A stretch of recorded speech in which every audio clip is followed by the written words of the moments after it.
আসসালামু আলাইকুম। আজি দাৰুল উলুম ইমামে আজম একাডেমি মাদ্ৰাসাত দাৰুল কেৰাত পড়া ছাত্ৰৰ কাৰণে আৰু আমাৰ মাদ্ৰাসাত দায়িত্বত থকা বন্ধুসকলৰ কাৰণে আজি 7 নম্বৰ ৰোজাৰ ইফতাৰিৰ কাৰণে ৰেডি কৰা হৈছে খাদ্য। এয়া হৈছে আমাৰ খিচুড়ি, বুটমুড়ি হব ইনশাল্লাহ, বিলাহী, ইয়া তৰমুজ, আঙ্গুৰ, খেজুৰ, ক্ষীৰা।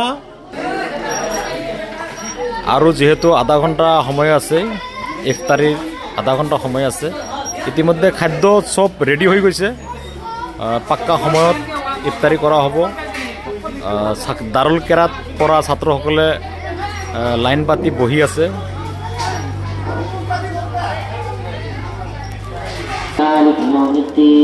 ইফতারির আগ মুহূর্তলৈকে আধা ঘন্টা সময় কেরাত পাঠ হয় মাইকত, প্রত্যেক দিনাই হয়।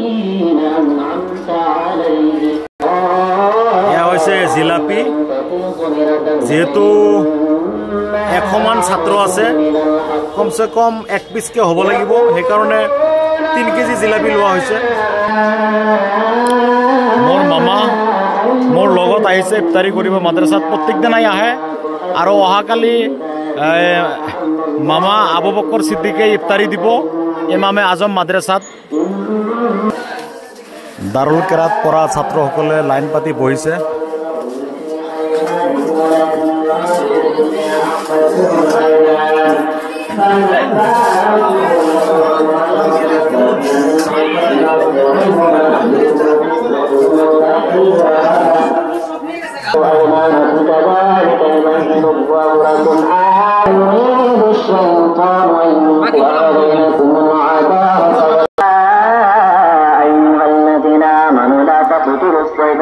এয়াই হৈছে আমাৰ দৰং জিলাৰ খাৰবেটিয়াৰ আলা হজৰত চকৰ দাৰুল উলুম ইমামে আজম একাডেমি মাদ্ৰাসা। এইখন মাদ্ৰাসাৰ অধ্যক্ষ হল, প্ৰতিষ্ঠাপক হল মোহাম্মদ আব্দুল হামিদ মুহাদ্দিস মিজবাহি, আমাৰ প্ৰিয় হুজুৰ। বৰ্তমান মাদ্ৰাসাত নাই, অসমৰ বাহিৰত আছে। আমাক কেইজনমানক দায়িত্ব দি গৈছে, যিমান দিনলৈকে হুজুৰ আহি মাদ্ৰাসাত নাপায়, এই মাদ্ৰাসাত বিভিন্ন অঞ্চলৰ পৰা আহি দাৰুল কেৰাত পঢ়া শুনা কৰা ছাত্ৰসকলৰ ইফতাৰিৰ দায়িত্ব আমাৰ ওপৰত আছে। সেইকাৰণে আমি প্ৰত্যেক দিনাই এই মাদ্ৰাসাতে আহি ইফতাৰ কৰিবলগীয়া হয়। আৰু আমি লিষ্ট বনাই লৈছোঁ, কাৰ কেইদিন ইফতাৰি দিব লাগিব লিষ্ট মতে হয়। আজিৰ ইফতাৰি আছে আমাৰ লিষ্ট মতে। এই মাদ্ৰাসাৰ আশে পাশে থকা দায়িত্ববান ব্যক্তি ফজল হক গাঁওবুঢ়া বুলি কয়। আজি 71 ইফতার। এয়াই হৈছে মাদ্ৰাসাৰ সাইনবোৰ্ড চাওক, দাৰুল উলুম ইমামে আজম 2021 চনত স্থাপিত হৈছিল।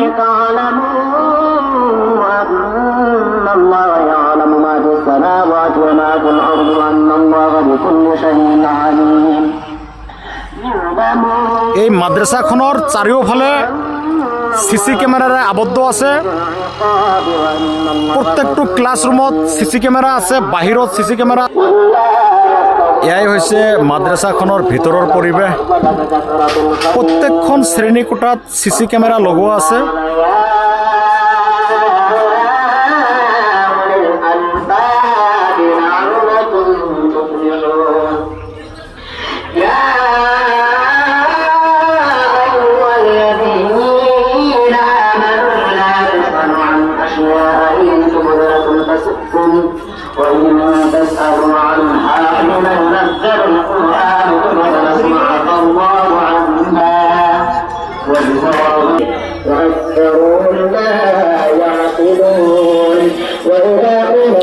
আৰু খিচুড়ি দিয়া হ'ব, জিলাপি দিয়া হ'ব, মানে 4-5টা কোয়ালিটি আছে ইফতারি করা হয়।